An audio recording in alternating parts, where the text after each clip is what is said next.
Laboratory apparatus test.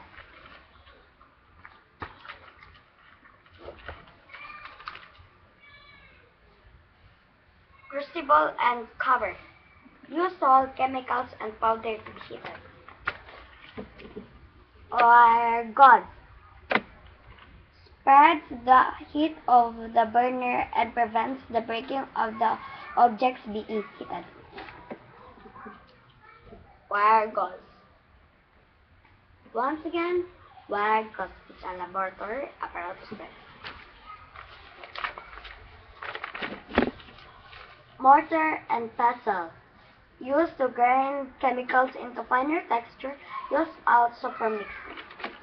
Glass panel. Transfers liquid from one container to another. Alcohol lamp. Heats or boils liquid under study. Alcohol lamp. Dropper. Are used to transfer small liquid. Well, that's all.